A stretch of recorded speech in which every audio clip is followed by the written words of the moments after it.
त्याला या प्रभागाचे प्रश्न माहिती आहेत का, त्याला या प्रभागाचा अभ्यास आहे का, त्याने या प्रभागावरती पूर्वी कधी काम केलं आहे का, त्याने या प्रभागासाठी कधी पाठपुरावा केला आहे का, याची उत्तर तुम्हाला त्यांच्याकडून मिळाली, तुम्ही त्यांना मतदान करा. आणि याची उत्तर तुम्हाला माझ्याकडून मिळाली, तुम्ही मला मतदान करा. नमस्कार मंडळी, मी शहबाज शेख तुम्हा सर्वांचं लोकनिधी पॉडकास्टमध्ये पुन्हा एकदा स्वागत करतो. जसं आपल्याला माहीत आहे की पुणे महानगरपालिकाच्या निवडणुकीची तारीख जाहीर झाली आहे. त्यानुसार सर्व उमेदवार आपापल्या तयारीला लागले आहेत. तर आज आपल्यासोबत अपक्ष उमेदवार आणि राष्ट्र सेवा समूहाचे संस्थापक अध्यक्ष राहुलजी पोकळे आहेत. तर आज आपण त्यांच्याशी गप्पा मारूया, संवाद साधूया आणि जाणून घेऊया की त्यांची तयारी कशी चालू आहे. तर चला सुरू करूया. मी राष्ट्र सेवा समूहाचा संस्थापक अध्यक्ष राहुल पोकळे गेल्या 25 वर्षापासून महाराष्ट्रामध्ये पुरोगामी सेवेचं काम करत आलो आहे व आत्ता मागच्या 3 वर्षापासून अजितदादा पवारांच्या सोबत राष्ट्रवादी काँग्रेस पक्षामध्ये मुख्य प्रवक्ता म्हणून कार्यरत होतो. पण दुर्दैव माझं आता सध्या मी पुन्हा अपक्ष म्हणून सगळ्यांच्या समोर येत आहे. राहुलजी पोकळे, आपल्यावर अन्याय झाला असं लोकांच्या मनात दिसून आलं, त्यावर तुम्ही काय सांगाल? होय, खरंच आहे, अन्याय झालेला आहे. गेल्या 2 वेळा मी अपक्ष उमेदवार उभं राहिलो. अगदी काही फरकाने म्हणजे 70 मतांनी पराभूत झालो. लोक त्यावेळेस मला असे म्हणले, अनेकांनी सल्ला दिला की तू एखाद्या पक्षात जा, पक्षाचं चिन्ह घे, तुला थोडंफार मतांची गरज आहे आणि तू पक्षाच्या चिन्हावर लढलं पाहिजे. त्या सगळ्यांचा सल्ला मी ऐकला आणि अजितदादांच्या राष्ट्रवादी काँग्रेस पक्षामध्ये प्रवेश केला. पण दुर्दैव बघा माझं काय, मी गेल्या 5 वर्षापासून या ठिकाणी आमच्या पक्षाच्या चिन्हाचा प्रचार केला, घड्याळाचा, आणि घड्याळाचा प्रचार केला आणि तुतारी वाटेला आली. मला संपूर्ण पॅनल ह्या सर्वांनी या षडयंत्र करून कट केला. त्यामुळे हा अन्याय झाला आहे का, तर 100% माझा अन्याय झालेला आहे. अनेकांना असं वाटत होतं की राहुल पोकळे अजितदादा पवारांच्या खूप जवळ आहेत, चांगलं काम करत आहेत, पक्षाला त्यांनी या भागामध्ये खडकवासला मतदारसंघामध्ये चांगले दिवस आणलेले आहेत, हा चांगला काम करणारा मुलगा आहे अशी भावना लोकांची होती. मग ह्या मुलाचं उमेदवारी कशी कट होऊ शकते? त्यामुळे अन्याय झाला हा अशी भावना ही माझी नाही, ही लोकभावना आहे. त्यांना असं वाटतं की हे चुकीचं झालं आहे, हा पोरगा किती वेळा अजून ट्राय करणार आहे, त्यांनी अजून असं काय केलं पाहिजे म्हणजे याला तिकीट मिळेल, हे सगळं निकषाने बसणारा मुलगा असताना सुद्धा ह्याच्या का डावलं गेलं ही भावना लोकांच्या मनामध्ये आहे. अन्याय झाला आहे का, तर 100% माझा अन्याय झालेला आहे. ओके, माझं हे दुर्दैव आहे की दोन्ही वेळेला मी अपक्ष म्हणून उभा राहिलो. लोकांचा समज असा होता की अपक्ष उमेदवार चालणार नाही. नंतर त्यांच्या चुका लक्षात आल्या की जेव्हा मी 70 मतांनी 80 मतांनी दूर राहिलो, त्यांना असं वाटलं अरे हा उमेदवार येणारा होता, आपण त्याला 100 मतं दिली असती तर बिचारा हा चांगला कार्यकर्ता त्यावेळेस निवडून आला असता. विचार करा, 15 वर्षापूर्वी मी जर अपक्ष म्हणून या भागात निवडून आलो असतो तर आज या ठिकाणी संपूर्ण राजकारण वेगळं असतं. परंतु इतिहासामध्ये वर्तमानामध्ये जर त्याला काही महत्त्व नसते, झालं गेलं संख्येला मिळालं. लोक म्हणाले तू पक्षात जा, आणि असं माझं दुर्दैव आहे, पक्षात गेलो आणि अपक्ष म्हणून उभं राहायला लागलं. सासू करता वाट नाही गेली, सासूच वाटायला आली. त्यामुळे दुर्दैव आहे माझं. पण मी घाबरणारा माणूस नाही, मी मागे सरणारा माणूस नाही.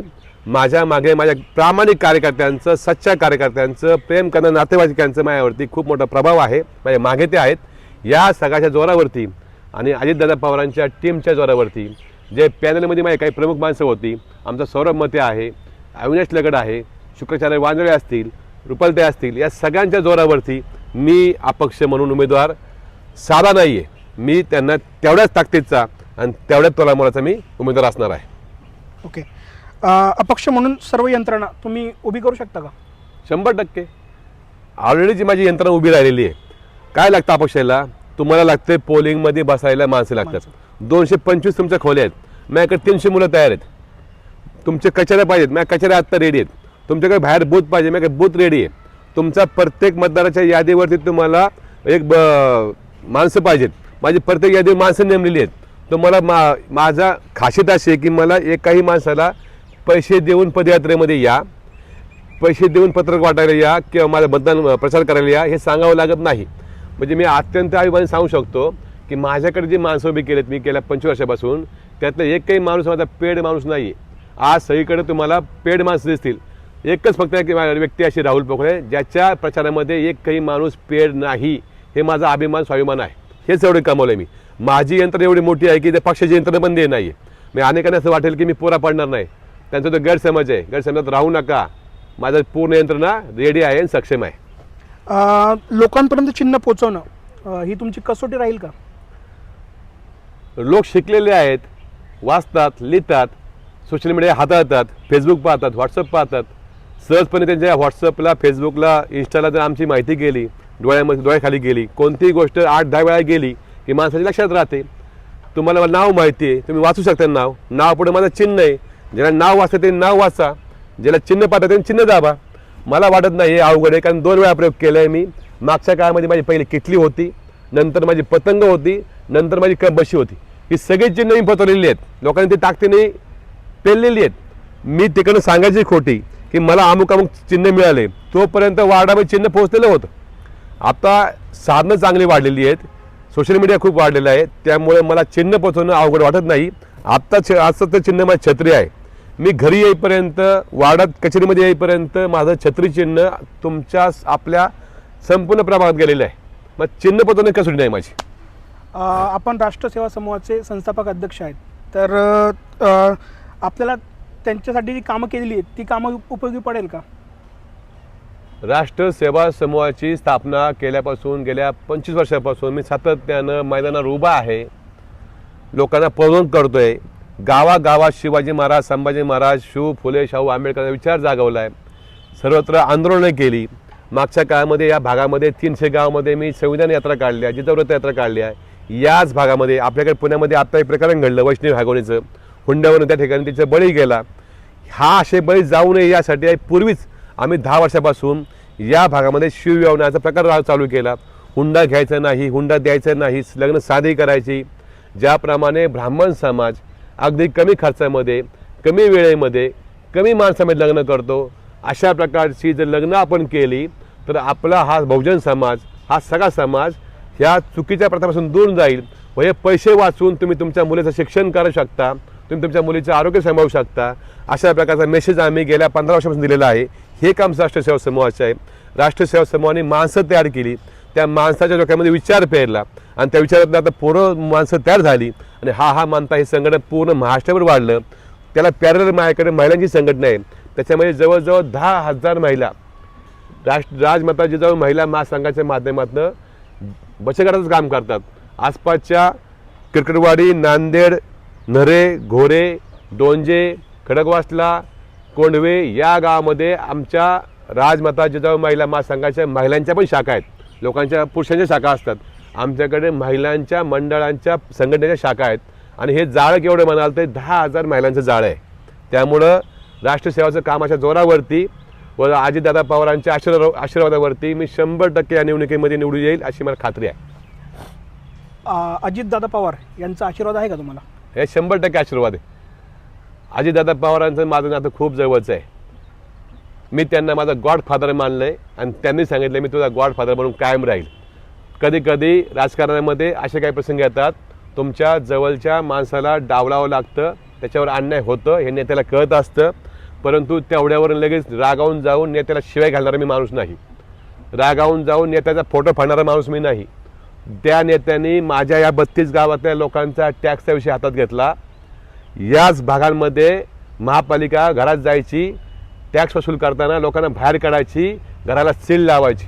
हेच मी माझ्या नेत्याला सांगितले दादांना, दादा असं होतंय. त्यावेळेस सक्तीच्या वसुलीला त्यांनी बंदी घातली, स्टे आणला आणि आज या 32 गावामधील लोक शांत का आहेत? कारण या गावातल्या सक्तीच्या वसुलीला दादाने स्टे दिलेला आहे. यांच्याच माध्यमातून आमचा टॅक्स ग्रामपंचायतच्या धर्तीवर दुपटीने होतोय. हे जर त्यांनी गेले त्या माणसाला मी विसरू शकत नाही. माझं काय केलं मला माहिती नाही, परंतु या मतदारसंघाच्या फायद्यासाठी आणि या मतदारसंघाच्या विकासासाठी मी अजितदादांचा हात सोडायची माझी इच्छा नाही. कारण पालकमंत्री म्हणून आणि ताकदीचा माणूस म्हणून मला या भागासाठी यांची गरज आहे. म्हणून मी अजितदादांना शिवाय देणारा माणूस नाही, त्यांच्यावर प्रेम करणारा माणूस आहे. मला खात्री आहे दादा मला समजून घेतील आणि ते मला आशीर्वाद देतील, यात मला शंका नाही. तुम्हीच का असं तुम्हाला का वाटतं? हा प्रश्न मी सगळ्यांना विचारील, तुम्हीच का, मी का नाही. माझं म्हणणं हे आहे, तुमच्या समोर आता क गटामध्ये जवळजवळ 7 ते 8 लोक असतील. त्या 8 लोकांना समोर घ्यायचं आणि त्या 8 लोकांना निकष लावायचे की या प्रभागाचा उत्तम उमेदवार कोण असला पाहिजे. तो शिक्षित आहे का? त्याला सामाजिक जाणीव, सामाजिक भान, सामाजिक अभ्यास आहे का? तो शिव फुले शाहू आंबेडकरांच्या चरख्यातून बाहेर पडला आहे का? त्याला या सामाजिक परिस्थितीचा सांस्कृतिक लढा माहिती आहे का? त्याला या प्रभागाचे प्रश्न माहिती आहेत का? त्याला या प्रभागाचा अभ्यास आहे का? त्यांनी या प्रभागावरती पूर्वी कधी काम केलं आहे का, त्यांनी या प्रभागासाठी कधी पाठपुरावा केला आहे का, याची उत्तर तुम्हाला त्यांच्याकडून मिळाली, तुम्ही त्यांना मतदान करा. आणि याची उत्तर तुम्हाला माझ्याकडून मिळाली, तुम्ही मला मतदान करा. त्यामुळं मी हक्काने आणि ठामपणे सांगू शकतो, मी निकष पूर्ण करून 100पैकी 100 मार्क मिळवलेला उमेदवार आहे. मी आपल्या भागामध्ये दस्तनोंदणी सुरू व्हावी म्हणून काम केलेलं आहे.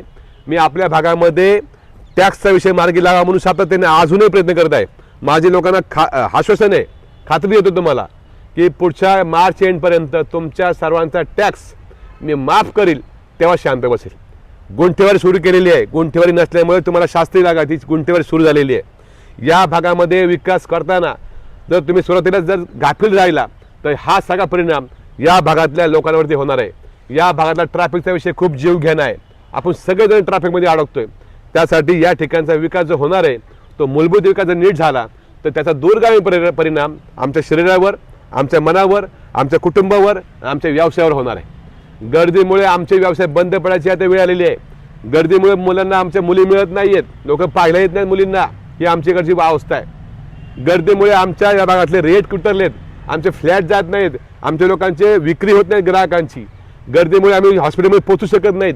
ह्या समस्या आवासून उभ्या आहेत. ज्याला हे कळतं, माझ्यासारख्या माणसाला निवडून दिलं तर त्याची जाणीव आहे मला, सामाजिक जाणीव. मी सगळ्या लोकांच्या सवयीने मला माहिती आहेत. त्या गर्दीमध्ये उभा राहिलेला माणूस आहे मी. आज जरी मी आमच्याकडे भागामध्ये रॅली असली काय असली तर मी स्वतः गर्दीला कंट्रोल करणारा माणूस आहे. हे ट्रॅफिकमधून गेलेला माणूस आहे. त्यामुळे ज्याच्या संवेदना जाग्या आहेत अशा माणसाला तुम्ही संधी दिली पाहिजे असं मला वाटतं. आणि तुमच्या दृष्टीने योग्य उमेदवार मीच आहे हे तुम्हाला मी ठामपणे आणि विश्वासाने सांगू शकतो. आपण ठामपणे ते लक्षात घ्यावं आणि मला मदत करावी ही तुमच्याकडून मनापासून अपेक्षा आहे. कुठलाही पक्ष नसताना तुम्ही एवढी सगळ्या कामांना मार्गी लावलेत. शेवटचा प्रश्न की तुमचं मतदारांना काय आव्हान असेल? मी पुन्हा तेच सांगेल, मतदार राजा जागा हो, या प्रभागाच्या विकासाचा धागा हो. या प्रभागामध्ये अनेक प्रश्न आवासून उभा आहे. मी गावात फिरतोय, गावातल्या माता भगिनी म्हणतायत राहुल काही करू नको, आम्हाला फक्त पाणी दे. या भागामध्ये पाण्याचे भयानक प्रॉब्लेम आहेत. मग मी नगरसेवक व्हायच्या अगोदरच दादांच्या मागे पाठपुरावा करून धायरीमध्ये मी असताना धायरीच्या भागामध्ये जवळजवळ 8 टाक्या मी तयार करून घ्यायच्या मागे लागलोय. एका टाकीची क्षमता 15 लाख लिटरची आहे. 1 कोटी लिटर पाणी तुम्हाला दर महिन्याला मी द्यायला तयारी केलेली आहे. मला ह्या भागात फिरताना जाणवलं की पाणी लोकांना दिलं पाहिजे. दादांना म्हणजे दादा पाणी कमी पडतंय. दादांच्या मागं लागून पाठपुरावा करून मंत्रालयात बैठका घेऊन दादांनी जलसंपदा विभागाकडे सांगून मुळशी धरणाचं 7 TMC पाणी आपल्याकडे वळवले. त्यामुळे आपल्या नवीन भागांचा प्रश्न पाण्याचा मिटणार आहे.